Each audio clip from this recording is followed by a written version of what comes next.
Oke, hari ini kita semangat karena kita mau belajar sama-sama. So today we're going to learn. Kita pengen belajar beberapa minggu yang lalu. So these past few weeks, Pastor Rachel sudah membahas tentang buah roh yaitu karakter ilahi, betul? so Pastor Rachel had preached about the fruit of the Spirit. Karakter ilahi yang Roh Kudus dapat lakukan dan hasilkan di dalam kehidupan kita. So namely the divine character that the Holy Spirit produces in believers. Dan juga kita belajar tentang karunia rohani And we learned about the spiritual yang Roh gifts. Kudus berikan kepada orang percaya untuk bangun tubuh Kristus. The Holy Spirit gives to believers to build up the body of Christ. Dan masih ingat kita juga belajar tentang 5 jawatan. We- Ada apa saja?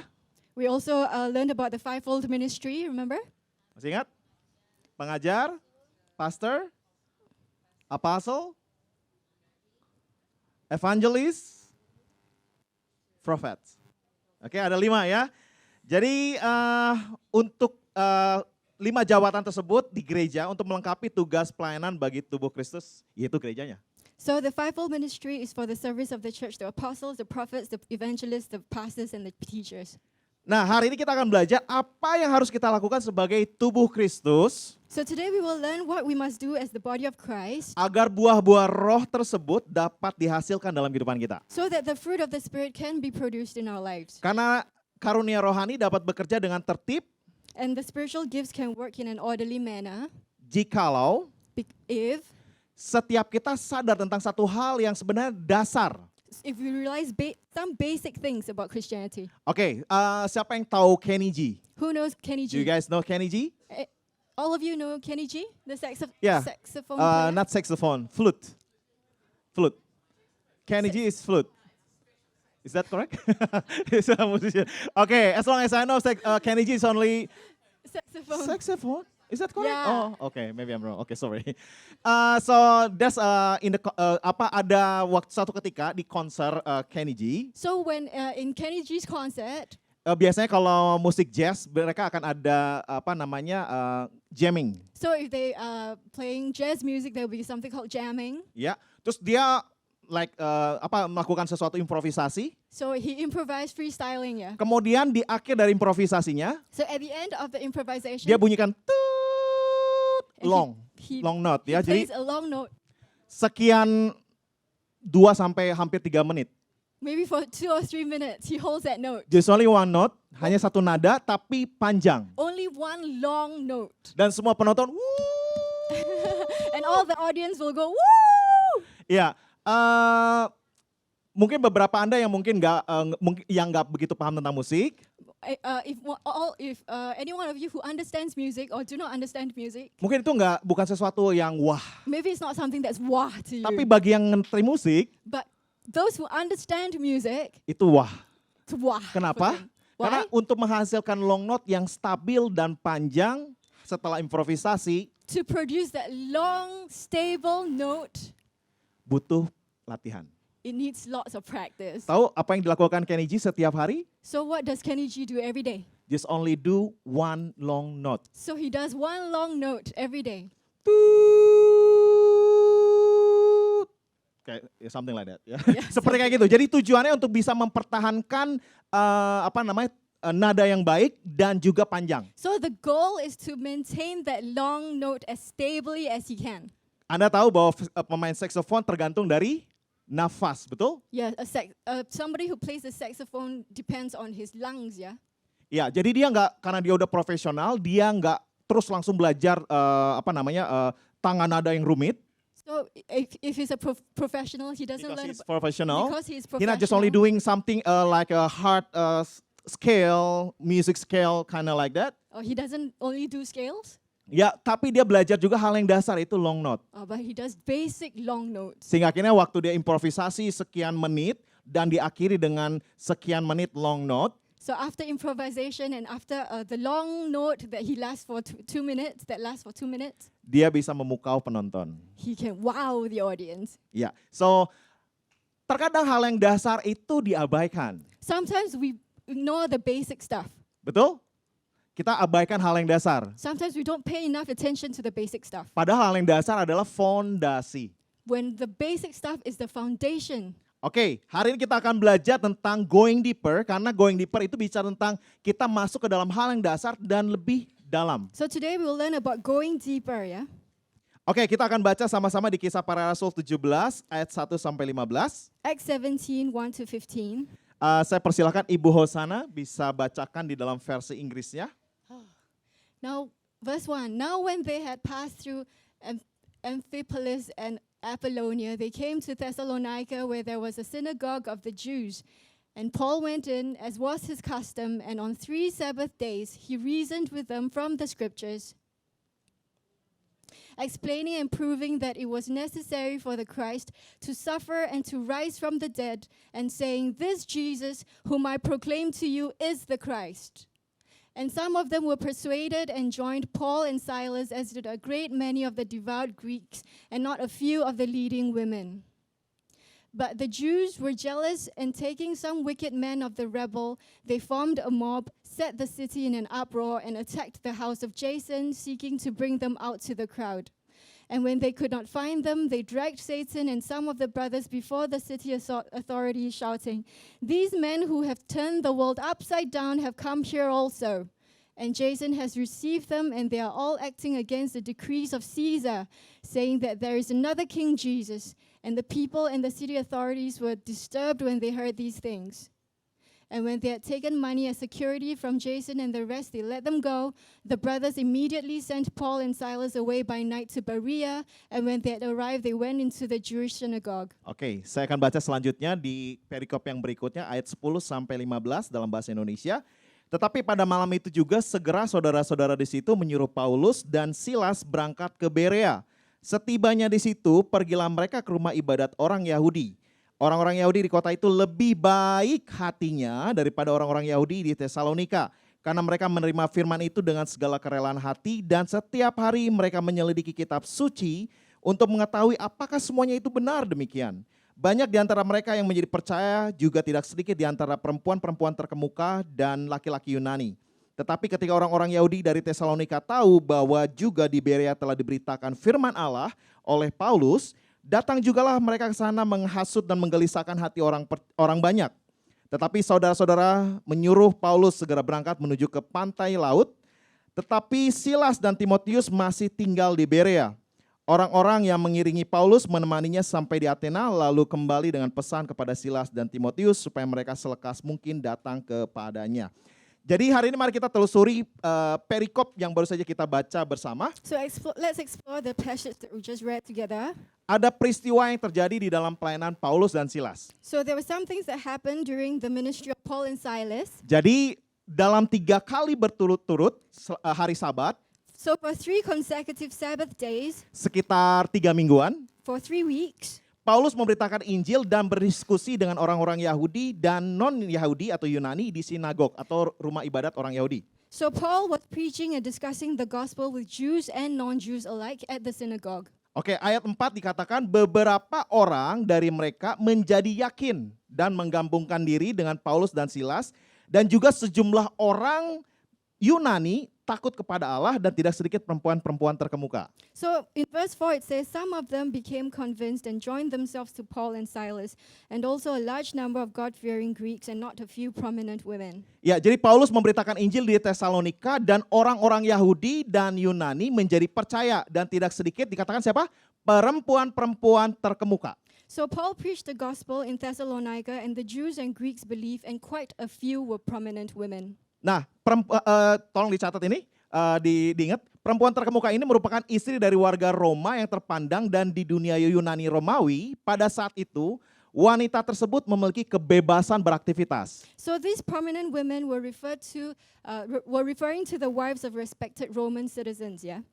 In the Roman world, women had freedom of activity. Jadi beda dengan orang Yahudi wanita nggak bebas beraktivitas. So different from Jewish customs where the Jewish women were told to stay at home. They were Dan biasanya hanya pria yang lebih banyak di sinagog. and only men were allowed in the synagogue. Nah, dan ada bukti sastra dan prasasti bahwa banyak wanita kelas atas di dunia Yunani Romawi tertarik pada Yudaisme atau agama Yahudi dan sering menjadi pelindung komunitas sinagog atau rumah ibadah orang Yahudi. So there was much evidence that many upper-class women, they were attracted to Judaism and they often became patrons of the Jewish synagogues. Oke, bisa paham sampai sini? Ya, jadi perintisan gereja di Tesalonika tuh berhasil. So Paul and Silas' evangelism for those 3 weeks were successful. Ya, tapi jemaat Kristus yang baru saja berdiri tersebut dari pelayanan Paulus dan Silas harus mengalami cobaan atas iman mereka karena orang-orang Yahudi yang tidak mengenal dan juga yang menolak Injil melakukan keributan. However, these new Christians whom have just been won over by Paul and Silas had to experience trials for their faith from the Jews who did not know and who rejected the gospel. Maka terjadilah keributan dikatakan di Tesalonika, dampak dari pelayanan Paulus dan Silas yang telah membuat orang-orang menjadi percaya kepada Yesus. So there was an uproar as a result of Paul and Silas' ministry. Nah, keributan itu diawali, kita lihat di ayat 5, tetapi orang-orang Yahudi menjadi iri hati dan dengan dibantu oleh beberapa penjahat. Waduh, lihat tuh. Dibantu oleh beberapa penjahat dari antara petualang-petualang di pasar, mereka mengadakan keributan dan mengacau kota itu. Mereka menyerbu rumah Yason dengan maksud untuk menghadapkan Paulus dan Silas kepada sidang rakyat. So in verse 5, but other Jews, so they rounded up some bad characters from the marketplace, formed a mob and started a riot in the city. They rushed to Jason's house in search of Paul and Silas in order to bring them out to the crowd. Oke, orang-orang Yahudi yang membuat onar ini karena mereka iri terhadap pelayanan Paulus dan Silas. Dan memang mereka sudah lakukan hal tersebut juga, kekacauan di kota-kota sebelumnya seperti di Antioquia, di Iconium dan Listra. So there were many Jews who were jealous of Paul's ministry and caused many troubles amongst other cities, amongst them Antioch, Iconium, and Lystra. Penentangan terhadap Paulus dan Silas di Tesalonika muncul dari beberapa orang Yahudi yang cemburu karena pelayanan Paulus. Karena pelayanan Paulus itu menarik dukungan dari para pendukung non-Yahudi mereka yang berpengaruh, yaitu perempuan terkemuka dan orang-orang Yunani. Okay, so this opposition to Paul and Silas arose from some Jews who were unhappy that Paul's ministry attracted the support of influential Gentiles. Paham sampai sini? Jadi mereka iri dan cemburu kepada Paulus. So they were jealous of Paul. Itu bisa berarti karena reputasi, because Paul had a good reputation, karena dukungan moral dan finansial oleh non-Yahudi, because there was financial and moral support from the non-Jews, dan karena kedegilan hati orang-orang Yahudi yang memang tidak mempercayai Injil. and so these unbelieving Jews caused an uproar. Jadi mereka iri. They were envious, they were jealous. Pernah ngalamin dalam kehidupan ada orang yang iri atau cemburu sama kita? Have you ever experienced in life when some people were envious or jealous of you? Ya, kalau orang Jakarta bilangnya gini, sedih ketika kita senang, senang ketika kita sedih. Those Gak usah people. diterjemahin. Oh, nggak usah. Oke, ngerti ya? Ngerti sedih ketika kita senang, So senang ketika kita sedih. Those people are sad when we are happy, but are unhappy when we are sad. Is Ya, that right? oke. Is that right? That's intermezzo, oke. Oke, dalam masa penjajahan Yunani Romawi, ini sejarah, oke. Kita perhatikan dalam masa penjajahan Yunani Romawi, bangsa Israel atau orang Yahudi itu tertekan dan tertindas karena mereka dijajah. Baik oleh pemerintahan Romawi maupun dari kaum bangsanya sendiri yang memihak kepada Romawi. So during the period of Roman rule, Jews were violently oppressed, not only by the Romans, but also by their own people who were pro-Romans. Jadi orang Israel tuh menderita. So life was very difficult. They were suffering. Mereka mengalami kesulitan hidup yang signifikan. So they had to face many difficulties in life. Oleh karenanya secara umum pandangan orang Yahudi tentang Mesias adalah bahwa dia muncul sebagai penguasa politik dan penakluk yang akan mengembalikan kekayaan mereka, mengalahkan musuh mereka dan membuka kerajaan yang dengannya orang-orang Yahudi mengalami kebebasan dari penaklukan Romawi. Therefore, the general view of the Messiah was at that time that he would emerge as the political leader and conquer and restore their fortunes, defeat their enemies, and set up a kingdom free from Romans. Namun mereka nggak pernah memikirkan bahwa Yesus yang adalah Mesias itu yang dijanjikan oleh para nabi itu datang dan dia harus mati di tangan orang-orang Yahudi sendiri. Bahkan para rasul membutuhkan waktu lama untuk bisa benar-benar paham tentang hal itu. But it never crossed their minds that Jesus was the Messiah who was promised by the prophets, and he had to die at the hands of the Jews themselves. And even the apostles took a long time to understand that truth. Ya, jadi itulah salah satu hal utama penolakan dari banyak orang Yahudi terhadap Yesus dan pengikutnya. Karena hal itu terjadi sebenarnya mereka tidak menyelidiki dengan benar apa maksud kedatangan Mesias ke dunia. So that was one of the main reasons why many Jews rejected Jesus and his followers, because they did not properly understand the purpose of Messiah's coming. Jadi yang mengendalikan mereka adalah rasa kehidupan yang pahit itu. So all they can experience was the suffering in their lives. Hati mereka nggak murni Their hearts were impure dan motivasi mereka keliru. and their motivations were wrong. Sehingga mereka nggak bisa melihat bahwa Mesias yang dimaksudkan di dalam kitab suci, yaitu Yesus anak tunggal Allah, untuk menjadi pendamai antara Allah yang kudus dan manusia yang berdosa melalui kematiannya di kayu salib untuk menghapus dosa manusia. So they failed to recognize Jesus as Messiah, yeah? They failed to recognize that he was God's only son, sent to be the peacemaker between a holy God and sinful men. Kebangkitannya dari kematian pada hari yang ketiga membuktikan bahwa dia adalah Allah yang kekal dan Raja yang berkuasa atas segalanya. And his resurrection from the dead on the third day proves that he is the eternal King and God. Jadi yang kita pahami dari sini adalah bahwa Yesus adalah Mesias yang datang bukan untuk tujuan politik, melainkan untuk menyatakan kebenaran Allah atas dunia dan memberikan kehidupan kekal bagi manusia. So Jesus is the Messiah who came not for political purposes, but to declare God's truth over the world and give eternal life to mankind. Ya, karena orang Yahudi merasa menderita, So when the Jews were feeling that they were suffering so much, mereka mengharapkan Mesias yang datang itu secara politik, they wanted a political Messiah mengalahkan Romawi, to defeat and conquer the Romans, mendirikan kerajaan, to set up a kingdom, dan membawa harum nama Israel lagi. and to make Israel famous among the world. Tapi mereka keliru. But they were mistaken. Bahwa Yesus datang Jesus came bukan untuk tujuan politik. not for political purposes. Oke, kembali kepada keributan yang ditimbulkan oleh orang-orang Yahudi di Tesalonika, yaitu mereka dengan cara menghasut para pengangguran. Dikatakan di Alkitab pengangguran di pasar untuk melakukan aksi massa.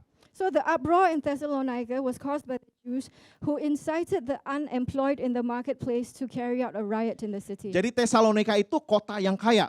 So although Thessalonica was a rich city, Namun kesenjangan sosial di sana sangat tajam. so there was significant social disparity. Jadi nggak ada kalangan menengah, So there was no middle class, hanya atas dan miskin. only the very rich and the very poor.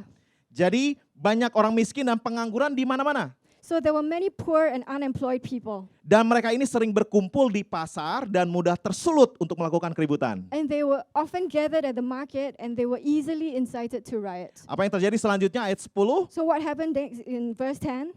Paulus dan Silas karena terjadi keributan di sana, maka Paulus dan Silas berangkat meninggalkan Tesalonika secara diam-diam pada malam hari melalui jalan lain dengan menghindari pesisir dan berbelok sekitar 50 mil atau 80 km barat daya ke kota Berea untuk mengecoh orang-orang Yahudi yang mengejar Paulus dengan niat buruk. So Paul and Silas left Thessalonica secretly by night, avoiding the sea coast, and they turned southwest about 80 kilometers to the city of Berea to outwit the Jews who were pursuing Paul with bad intentions. Oke, saya kasih gambaran nih ya. Kalau ini gambarnya gini, seharusnya kalau misalnya dari Tesalonika menuju Paulus harusnya perginya ke Athena. So from Thessalonica, Paul was supposed to go to Athens. Dan kalau mau ke Athena, And in order to go to Athens, dia bisa, ini contohnya, ini gambarannya supaya bisa jelas. Dari Uluwatu sini, tepi pantai, let's ya, pretend kan? we are in Uluwatu. Kita bisa crossing sampai misalnya Tanah Lot. Or we can cross all the way to Tanah Lot. Tapi yang dilakukan Paulus dan Silas enggak crossing dari situ.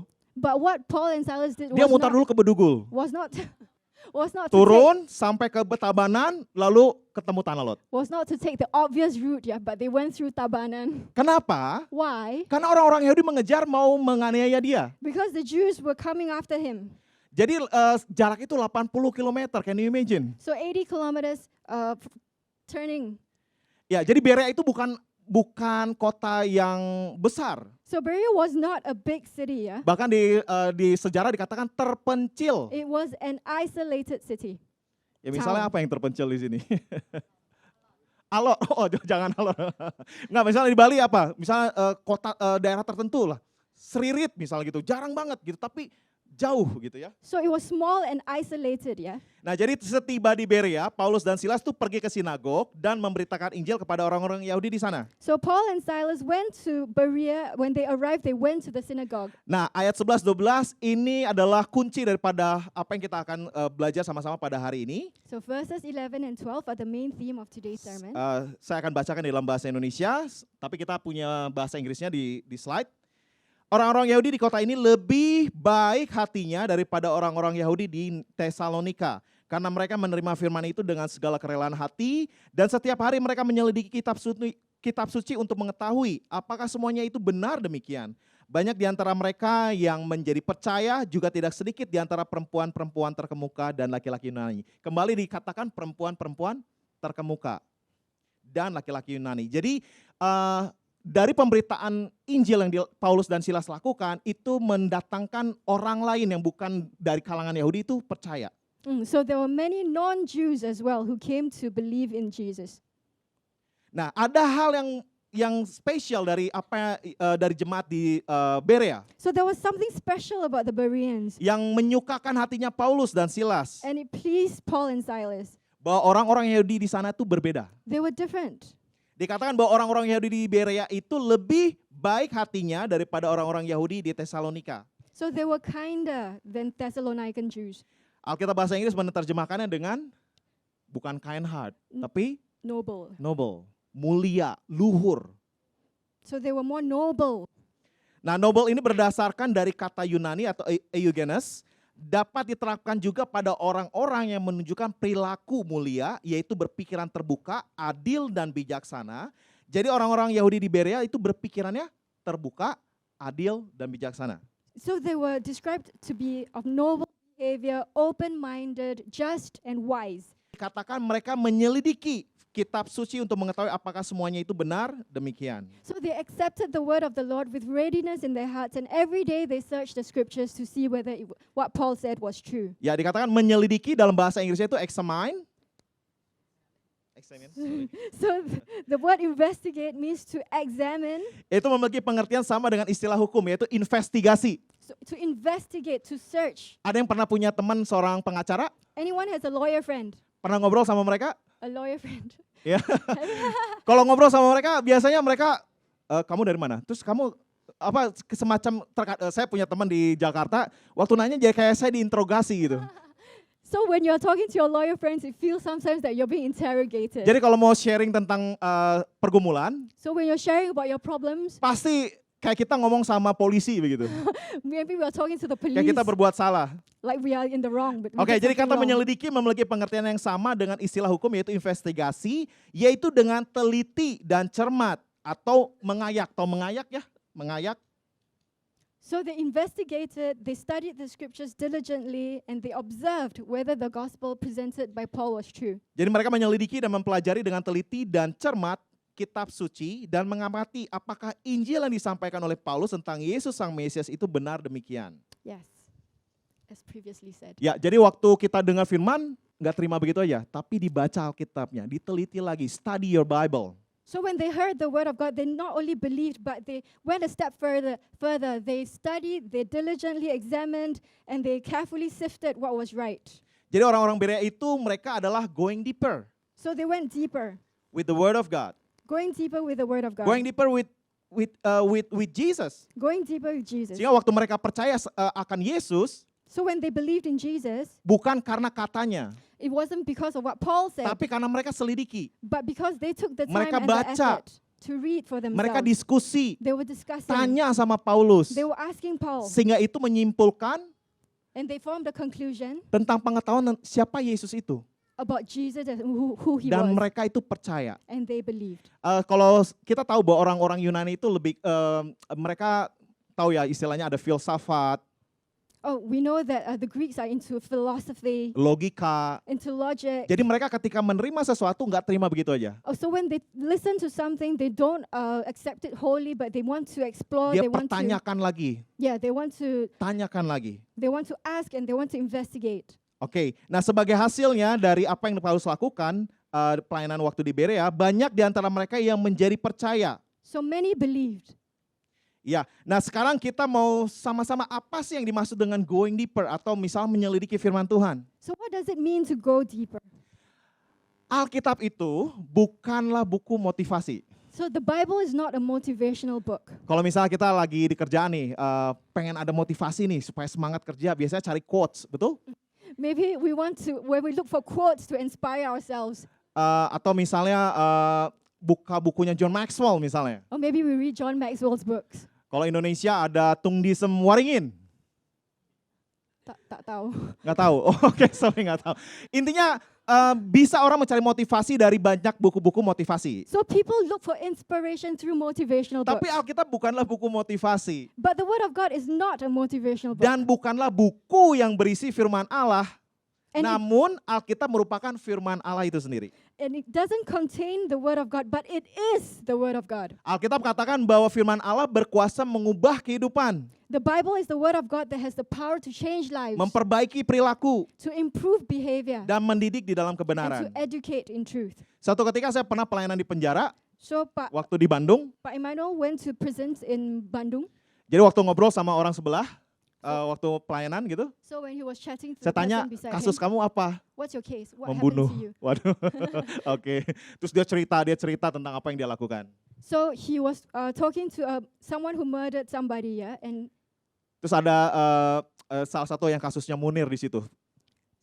kasusnya apa? Munir. Munir itu apa? Ya, oke, nggak usah dibahas. Ini, ada dengan human rights. Okay, human Oke. rights. Jadi ada orang yang melakukan pembunuhan terhadap kasus kemanusiaan. So human rights assassination. Okay. Jadi waktu saya ngobrol sama mereka, apa yang membuat mereka berubah? So when Pastor Emmanuel was talking to them, what made them change? Yang mereka membuat mereka berubah bukan karena di penjaranya, They will not change because they were in prison, tapi karena firman Tuhan. but because of the Word of God. Sehingga akhirnya mereka bilang, So they said, saya bisa berubah tuh karena Alkitab. I changed because of the Word of God. Karena Bapak dan teman-teman dan juga gereja-gereja yang lain datang melayani saya. Because churches who send people to come for prison ministry. Jadi Alkitab itu berkuasa untuk mengubah kehidupan. So the Bible has the power to change lives. Di 2 Timotius 3 ayat 16 dikatakan segala tulisan yang diilhamkan Allah memang bermanfaat untuk mengajar, untuk menyatakan kesalahan, untuk memperbaiki kelakuan dan untuk mendidik orang dalam kebenaran. Dengan demikian tiap-tiap manusia kepunyaan Allah diperlengkapi untuk setiap perbuatan baik. Jadi Alkitab diilhamkan Allah. Terjemahan dalam bahasa Yunaninya berarti breathed out by God atau dihembuskan oleh Allah. So the Bible is inspired by God himself, yeah. Translated from the Greek, it means breathed out by God. Jadi sekali lagi apa yang menjadi pembeda orang Yahudi di Berea dengan orang Yahudi di Tesalonika? So what was the difference between the Jews in Berea and the Jews in other cities? Karena mereka going deeper with scripture. Because they went deeper in Scripture. Dia mempelajari firman Tuhan. They learned the Word of God. Ini adalah dasar, betul? So that's basic. Biasanya kalau kita baca, banyak orang baca Alkitab dan bilang, sudah tahu. Oh, many people, they read the Bible and they say, oh, I already know that. Waktu dengar firman Tuhan, sudah tahu. Oh, and when they listen to the Word of God, they Tapi say, pagi hari I ini know kita mau that. belajar bahwa kita harus gali firman Tuhan. But we need to treat the Scriptures with more attention, yeah? Nah, setidaknya ada beberapa hal yang sebenarnya kita bisa pelajari dari kehidupan orang Berea. Pertama, mereka itu mendengar firman Tuhan atau Alkitab. So first, the Bereans, they listened to the gospel. Jadi di dalam Roma 10 ayat 17 ini meneguhkan apa yang mereka lakukan, bahwa iman timbul dari pendengaran dan pendengaran oleh firman Kristus. Firman So Tuhan. Romans 10:7. So faith comes from hearing and hearing through the Word of God. So, need to So we need to listen. listen. Ya, oke. Mendengar firman Tuhan. Oke, lalu yang kedua adalah mereka membaca. So they were reading the Word of God. Membaca Alkitab. Dikatakan di Wahyu 1 ayat 3, berbahagialah ia yang membacakan dan mereka yang mendengarkan kata-kata nubuat ini. Dan yang menuruti apa yang tertulis di dalamnya sebab waktunya sudah dekat.